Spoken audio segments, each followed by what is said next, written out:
Today we're going to talk about why I left Germany to come live in Bulgaria and the thought process that went into this. But before we do, let's get a bit more comfortable. Let's have a smint and let's go.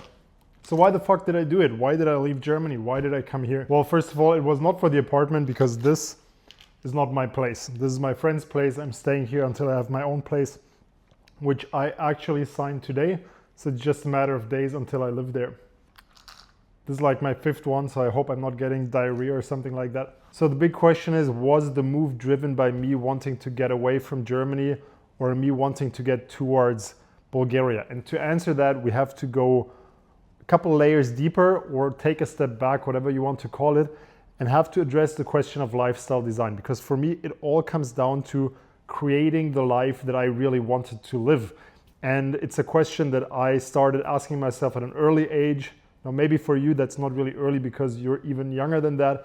But I started asking myself at around the age of 20 what my life should look like. What would my ideal life look like if I could live my dream scenario right now? And then I would start writing this down. I would start mapping it out. And of course, that vision changed over time. And there was also a long time where I didn't really think about my vision anymore. And I was just kind of moving along, and I talked about this a lot in my other videos, but essentially I always tried to have a vision that I would work towards, creating the life that I would ideally have and what that requires. And I talked about this in one of my first videos I ever posted. I'm going to link this here. You need to have a vision that is rooted in your values, because if the life you create is not rooted in the values, i.e. in the things that you truly value and the things that are really important to you, then there is no way you're going to feel happy and fulfilled in the life you live. As an example, if you pursue financial and career success at the expense of all other pillars, which is what a lot of us men do, unless that is really your core value is power, authority, financial success, if your core values are separate from that, as they are in my case, then you're not going to be fulfilled pursuing money, financial and career success at the expense of everything else. Is simply not going to work. You're always going to feel like you're missing out. You're always going to feel borderline depressed. You're always going to have the risk of regretting the decisions you make. That's also why you see so many old people saying, when they're being asked about their biggest regrets, saying that what they really regret is working so much instead of spending more time with their loved ones, instead of traveling more. It's simply because they did not live a life that was fully aligned with their core values. Now, if we go back on these values, the thing is, what you have to do is you have to understand what your values are. Then you have to create a vision of what your ideal life should look like. Who should you ideally be? Who do you want to become as a person? What should your personality be like if you want to change things? Do you want to be less scared, less worried? Do you want to feel more happy? What would your ideal self be like compared to where you're at now? Create that vision. What relationships do you want to have? How should your relationships with your friends be? What kind of women do you want to have in your life? Do you want to be the guy who's just traveling around single, just enjoying himself all the time? Do you want to have maybe a deeper relationship in your life? Do you maybe want to have a family, children? What should the relationship with your family be like? And you really want to go into detail. Ask yourself really in depth what your life should look like. And once you have that vision, you can work towards it. Again, I talked about this all in the video that I linked here. It's also down in the bio. Go watch it if you don't have a vision. Go watch it if you don't know what your values are. It's really fundamental to feel fulfilled and happy in the long run. So let's come back to the question of why did I leave Germany? And the answer is that I basically built over the last 15 years or something like that, the person that I am today, which really is the person that I wanted to become. I worked on my career in financial success. I built the physique that I wanted. I became an amateur fighter, whatever you want to call it. I learned the languages that I wanted to learn, even though maybe that's one of the things that I still can improve on a lot, but I built it up to a certain level. I traveled the world quite a bit over the last few years. And I realized that the one thing that I was still missing is having more freedom to travel, so I could spend more time with the people that are important to me, because the people that are important to me, most of them did not live in Munich except for 2 of my siblings.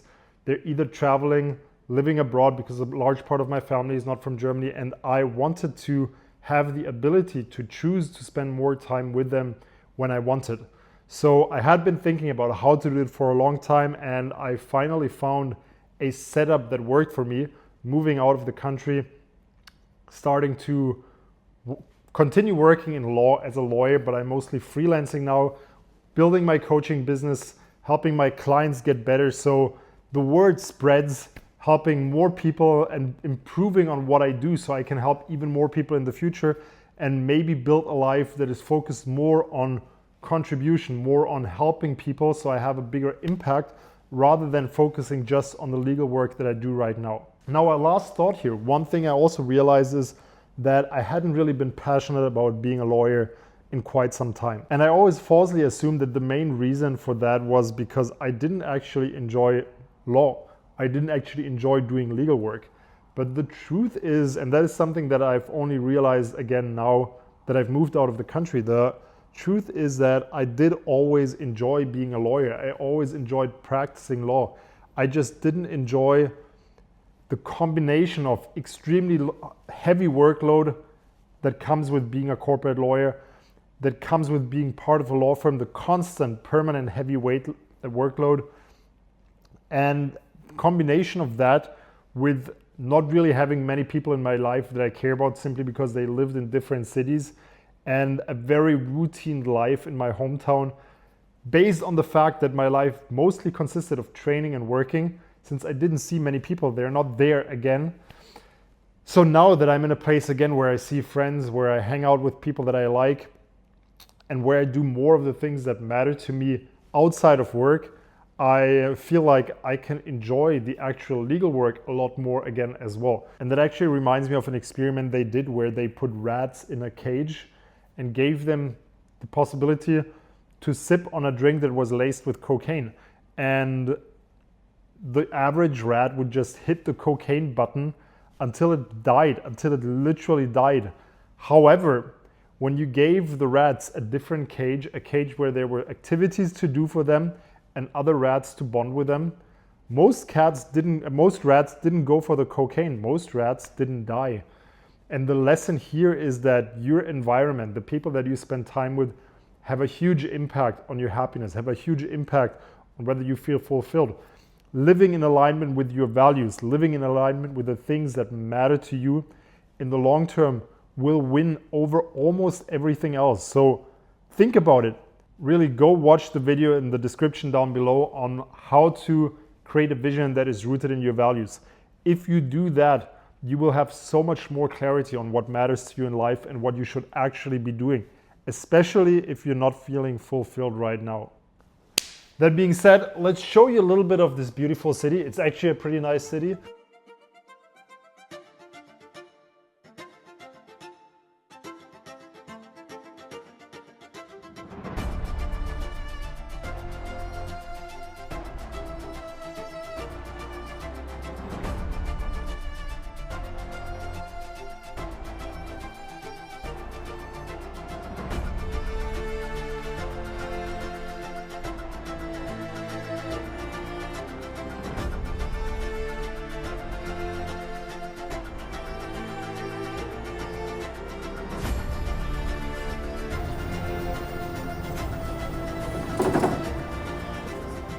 Okay, so you've seen a little bit of the city, not too much. To be honest, that's also all I have seen so far because I just move around in a small part of the city. And that brings us to this segment of the video where we're going to talk about consistency.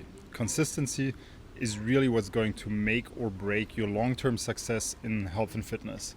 Whether it's your physique, whether it's how you feel about yourself, about your body, it all comes down to how consistent you can be on a long-term basis. Because the truth is, it's very easy to be motivated, disciplined for a short period of time.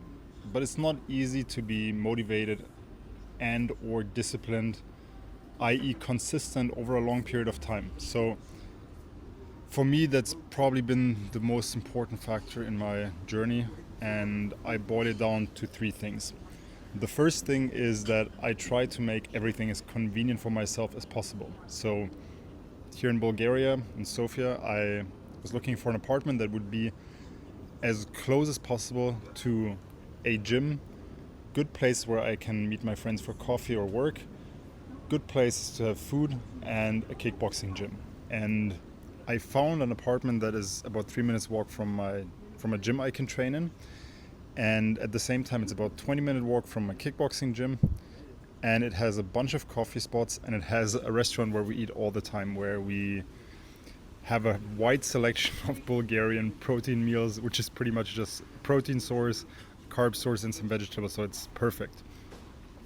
And this convenience that is created through this environment allows me to be consistent very easily, because I don't have to put too much thought into it. I don't have to walk too far. I have everything nearby. Now, the second element to the convenience is simplicity.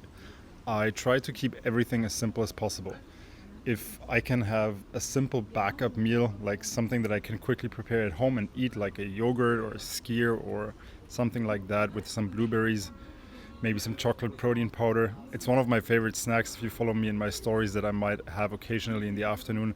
It takes literally 1 minute to prepare. It fulfills all of my macro needs for a snack, and it's just very, very simple. The same goes for the protein meals that we eat here, and the same goes for me having a gym nearby, because on some days I just don't have time to go to the kickboxing sessions. I have too much work, I have too many other things that have a higher priority, and I will just not go to a kickboxing session that takes me maybe all in about 2 hours. So instead I will go to the gym. It's right next to my house, so it's easy. I just walk down the stairs, cross the street, go to the gym.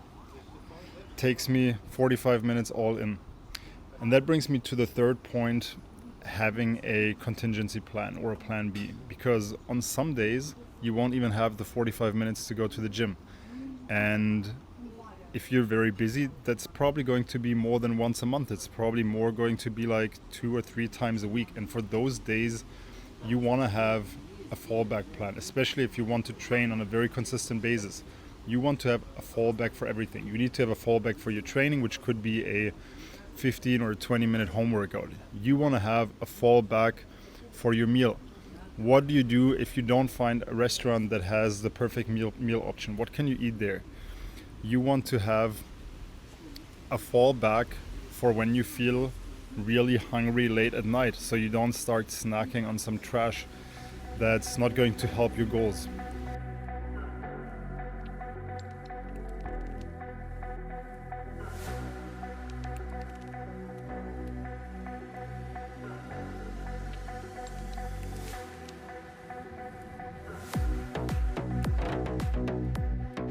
So we're here at my new gym here in Sofia.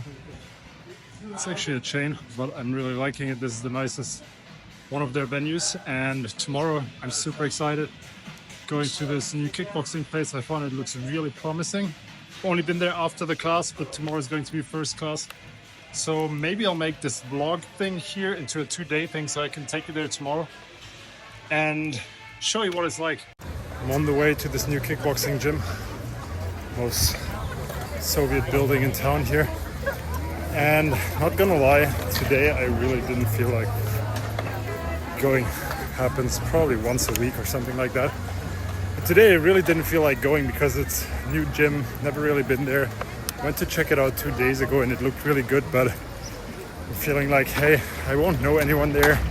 Most people will probably, everyone including the coach, will probably speak Bulgarian. So there were all of these excuses in my head, but I knew that no matter what, if I went there, I would most likely end up loving it, and I would only know once I would do it. And that's how it was with most things in my life that I felt uncomfortable doing or that I was even scared of. It's doing the things that are maybe uncomfortable, but that we know. Here we are. I like that there's a sign at the entrance, but that we know that, by sign I mean that there is a professional fighter and not just the name of the gym. Reminds me of Thailand a bit. So, as I was saying, doing the things that we know make us uncomfortable, but that we know we will grow from doing, is usually where the most benefit is hidden. Yeah, the cave you fear entering holds the treasure you seek. I believe that was a quote I recently posted. Good quote. Anyways, I'm off to this kickboxing session. See you guys.